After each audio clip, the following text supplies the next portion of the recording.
और आप मुझे बताना चाहते हैं, सत्ता पक्ष के नेता बताना चाहते हैं कि ये सब आपके संज्ञान में था, लेकिन कोई भी एक ऐसी एजेंसी नहीं है हमारी सरकार की जिसको पता चला कि ऐसा हमला, ऐसा भयानक हमला होने जा रहा है हमारे देश, कि पाकिस्तान में बैठे हुए इस हमले की योजना बन रही है कि हम भारत जाके हैवानियत करेंगे, 26 लोगों को मार डालेंगे और हमें पता ही नहीं है।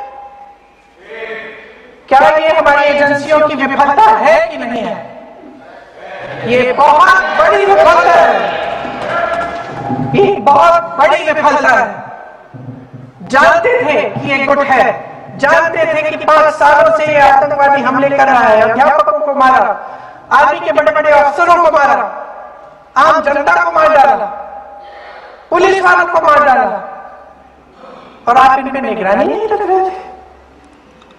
और ये जो एजेंसियां हैं, इनकी जिम्मेदारी कौन लेगा? क्या आईबी चीफ ने अपना इस्तीफा दिया? क्या किसी ने इस्तीफा दिया?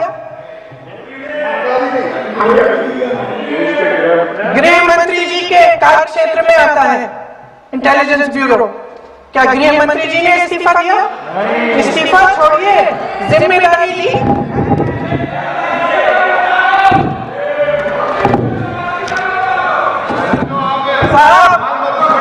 देखिए, इतिहास की बात आप करिए, मैं वर्तमान की बात करना चाहती हूँ। आपको तो एक बहाना चाहिए, आपको तो एक बहाना चाहिए। पूरे परिवार का नाम गिनवा देते हैं। अरे अपनी जिम्मेदारी खुद लीजिए। 11 सालों के लिए तो सत्ता में आप हैं।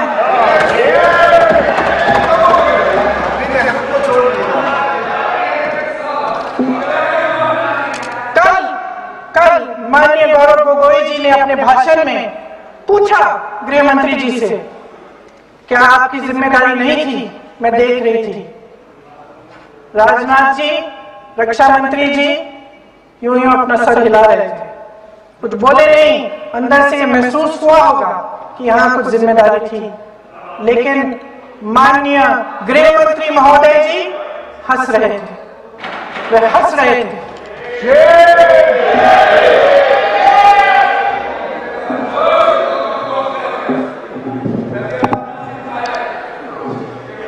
अध्यक्ष महोदय, कल सत्ता पक्ष और आज भी सत्ता पक्ष के नेताओं ने 2008 के मुंबई के हमलों का जिक्र किया, बार बार कहा कि मनमोहन सिंह जी की सरकार ने कुछ नहीं किया।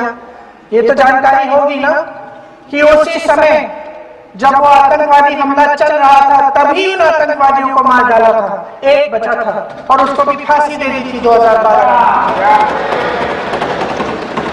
महाराष्ट्र के मुख्यमंत्री ने इस्तीफा दिया,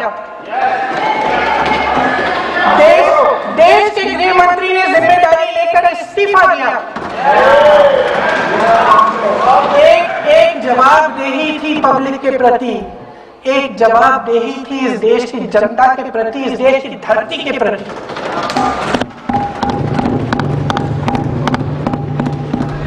राजनाथ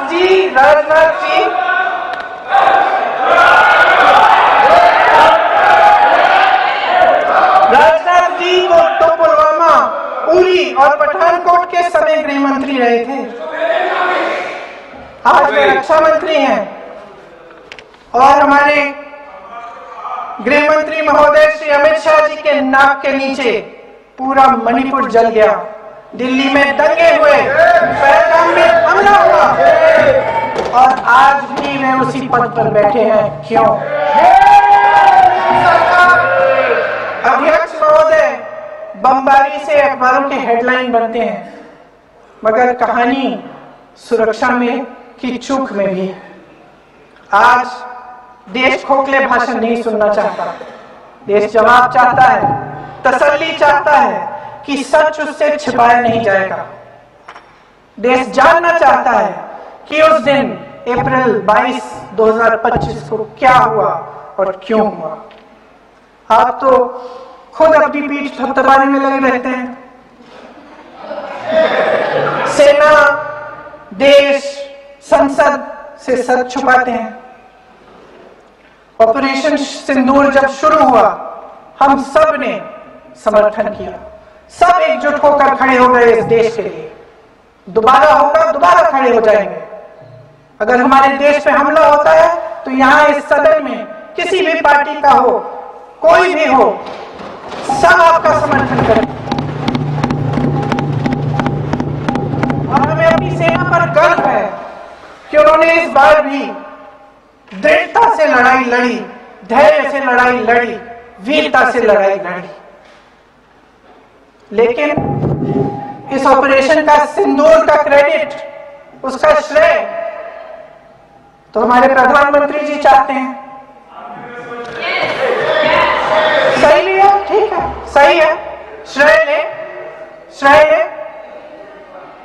ओलंपिक्स में हमारा मेडल आता है, उसका भी श्रेय लेते हैं,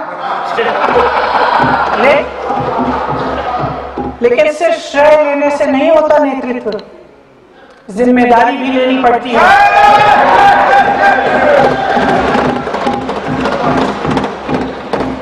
देश के इतिहास में ये पहली बार हुआ, देश के इतिहास में ये पहली बार हुआ कि जंग होते होते ही रुक गई, रुक गई है जी। और इस रुकावट का ऐलान हमारी सरकार, हमारी सेना नहीं करती, अमेरिका के प्रेसिडेंट करते हैं, अमेरिका के राष्ट्रपति करते हैं।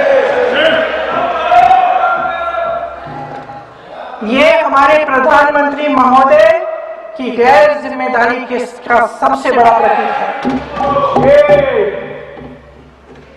आज गृह मंत्री जी ने इस बात पर उल्लेख किया। उन्होंने कहा, उनके शब्दों में उन्होंने कहा कि पाकिस्तान के पास शरण में आने के बजाय कोई चारा ही नहीं था। आपने शरण दिया क्यों? वो आते हैं आपके देश के अंदर, लोगों को मार डालते हैं और आप उनको शरण दे रहे हैं। क्यों दिया शरण? इसका जवाब क्यों नहीं दिया एक भी भाषण में? जैसे ये बात उठी, शरण की बात की, हमारे गृह मंत्री जी ने इतिहास में चले गए। नेहरू ने क्या किया, इंदिरा गांधी ने क्या किया, यहां तक कि मेरी मां के आंसुओं तक चले गए। लेकिन इस सवाल का जवाब नहीं दिया कि ये सीज फायर हुआ क्यों, ये जंग रुका क्यों, और तब क्यों रुका जब दुश्मन के पास कोई चारा नहीं था हमारे श्रेय में आने के बजाय। क्यों रुका ये जंग? इसका जवाब नहीं दिया। धन्यवाद। आप देंगे?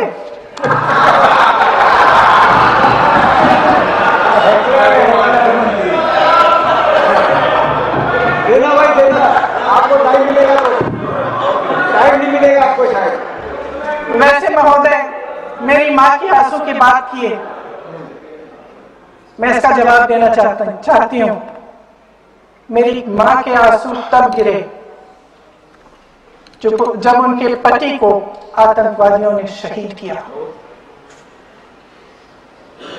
जब वे मात्र 44 साल की थी। और आज अगर मैं इस सदन में खड़ी हूं और उन 26 लोगों की बात कर रही हूं, मैं इसलिए कर रही हूं क्योंकि मैं उनका दर्द जानती हूं, महसूस करती हूं।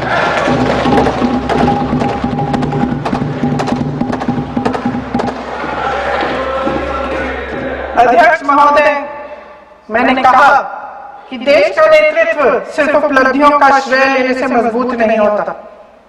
सफलता और विफलता दोनों की जिम्मेदारी लेने से बुलंद होता है।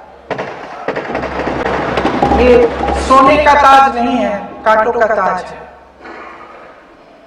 अध्यक्ष महोदय, जब सरकार झूठी और कायर हो तो वे बहादुर से बहादुर सेना के साहस और पराक्रम को भी कमजोर कर देती है। देश को प्रतिशोध के साथ साथ सबके प्राणों की रक्षा का प्रण चाहिए। सेना की शक्ति के साथ सरकार की सच्चाई भी चाहिए।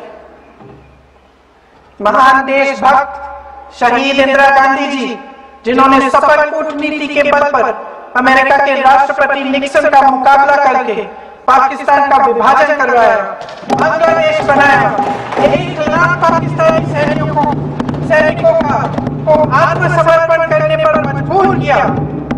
उन्होंने कभी इसका श्रेय लेने की कोशिश नहीं। ऑपरेशन सिंदूर का मकसद अगर पाकिस्तान को सबक सिखाना था तो शायद ये मकसद अभी अधूरा है, क्योंकि हमारी कूटनीति विफल रही है। इसका प्रमाण यही है कि ऑपरेशन सिंदूर के बाद एक पाकिस्तानी जनरल जिसके हाथ खून से रंगे थे अमेरिका के राष्ट्रपति के साथ बैठकर लंच खा रहे थे।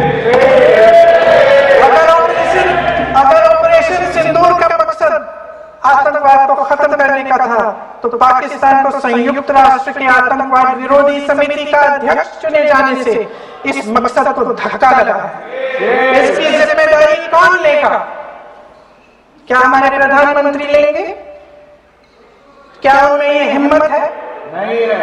अगर इस ऑपरेशन के दौरान हमारे जहाजों का नुकसान नहीं हुआ तो सदन में इसे साफ साफ कहने से क्या डर है?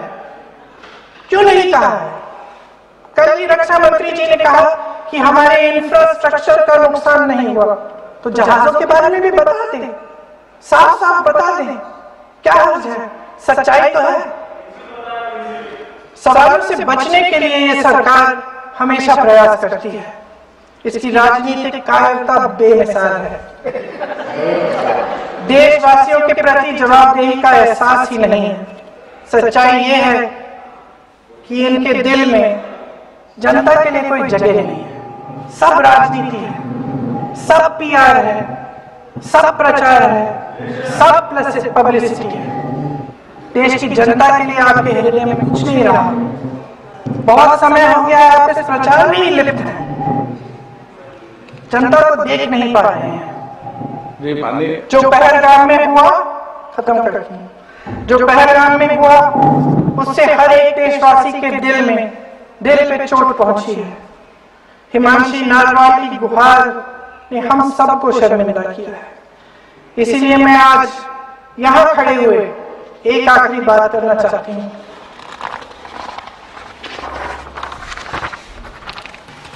इस सदन में लगभग सभी के पास सुरक्षा है, सुरक्षा की व्यवस्था है। हम जहां भी जाते हैं हमारे साथ सुरक्षा कर्मी आते हैं। आपको भी मिल जाएंगे, आप मंत्री बन जाएंगे, आपको भी मिल जाएंगे। मैं मजाक की बात नहीं कर रही, मैं मजाक की बात नहीं कर रही हूँ। थोड़ा सा धैर्य रखिए। उस दिन पहलगाम में 26 परिवार उजड़ गए। 26 लोगों को अपने परिवार के सदस्य के सामने मारा गया। 26 बेटे, पति, पिता गुजर गए। उनमें से 25 भारतीय थे।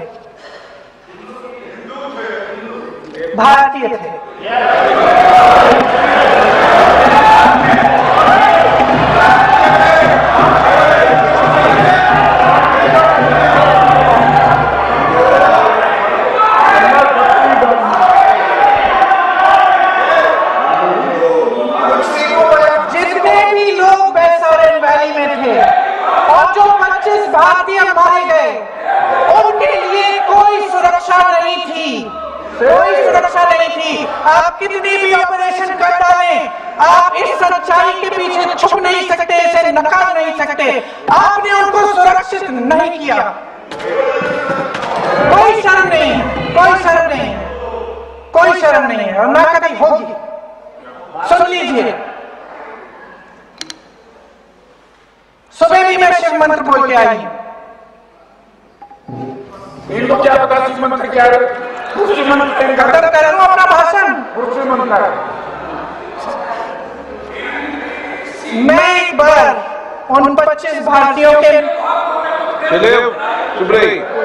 मैं एक बार उन 25 भारतीयों के नाम इस सदन में पढ़ना चाहती हूँ, ताकि यहाँ बैठे हर सदस्य को यह एहसास हो कि वे भी हमारी तरह इंसान थे, किसी राजनीतिक बिसात के मोहरे नहीं थे। वे भी इस देश के बेटे थे, वे भी इस देश के शहीद हैं। उनके परिजनों के प्रति हम सब की जवाबदेही बनती है। उन्हें सच्चाई जानने का हक है। समीर गुहा भारतीय